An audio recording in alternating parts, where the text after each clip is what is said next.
নমস্কাৰ অসমীয়া YouTube channel আপোনালোকে সকলোকে স্বাগতম জনাইছোঁ মুৰকং চেলেক্ট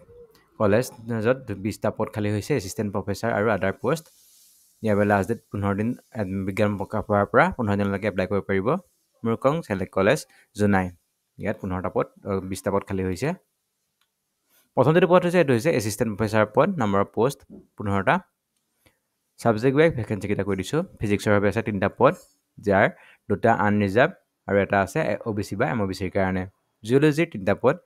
2টা আনৰিজাৰ্ভ এটা আছে OBC MOBCৰ কাৰণে কেমেষ্ট্ৰিৰ 3টা পদ SCৰ বাবে এটা ৰিজাৰ্ভ আছে আনৰিজাৰ্ভ 2টা আছে বটানীৰ বাবে 3টা পদ আছে যাৰ STPৰ বাবে এটা পদ ৰিজাৰ্ভ আছে আৰু OBC MOBCৰ বাবে এটা আছে আৰু আনৰিজাৰ্ভ এটা পদ আছে মেথামেটিক্সৰ 3টা পদ আছে OBC MOBCৰ বাবে এটা পদ আছে আনৰিজাৰ্ভ এটা পদ আছে আৰু STHৰ বাবে এটা পদ ৰিজাৰ্ভ আছে দৰমহা নিৰিখ 57,700 টকাৰ পৰা 1,82,400 টকা হৈছে দৰমহা নিৰিখ বয়স 1 জানুৱাৰী 2024 লৈ 38 বছৰতকৈ বেছি হ'ব নোৱাৰিব এডুকেশ্যন কোৱালিফিকেশ্যন ইয়াত education qualification and selection process will be as per government office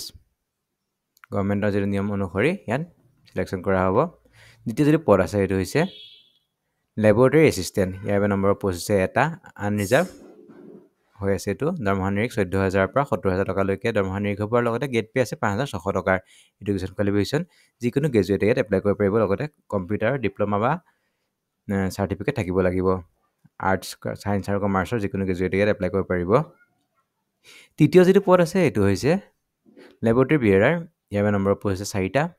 STPৰ বাবে আছে এটা পদ ৰিজাৰ্ভ হৈ আছে OBC MOBCৰ বাবে এটা পদ ৰিজাৰ্ভ হৈ আছে আনৰিজাৰ্ভ এটা পদ আছে আৰু SCৰ বাবে এটা পদ ৰিজাৰ্ভ হৈ আছে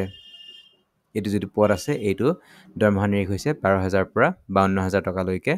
দৰমহা নিৰিখ আৰু লগতে গেট পে আছে 3,900 টকাৰ আৰু আটাইতকৈ ডাঙৰ কথা যে ইয়াৰ বাবে কোৱালিফিকেশ্যন মাত্ৰ 8 পাছ বিচাৰিছে গতিকে আপোনালোকে যদি পদসমূহত এপ্লাই কৰিব বিচাৰে তেতিয়াহ'লে কেনেকৈ এপ্লাই কৰিব মই কৈ দিছোঁ ইয়াৰ বাবে অনলাইন প্ৰচেছ দিয়া হোৱা নাই ইয়াৰ বাবে কেৱল অফলাইন যোগে আপোনালোকে এপ্লাই কৰিব লাগিব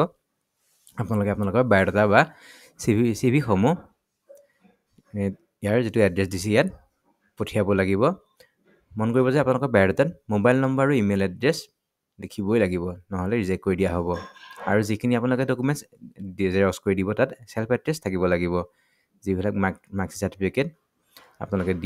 দিব ইয়াত তাত চেল্ফ এড্ৰেছ হ'ব লাগিব এড্ৰেছটো কৈ দিছোঁ principal Murkong Selek college PO Jonai district Dhemaji Assam pin number 787060 পুনৰবাৰ এড্ৰেছটো কৰিছোঁ principal Murkong Selek college PO Jonai district Dhemaji Assam pin number 787060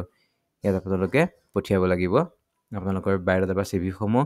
মন কৰিব যে আপোনালোকৰ মোবাইল নম্বৰ আৰু ইমেইল আইডি লিখিবলৈ নাপাহৰিব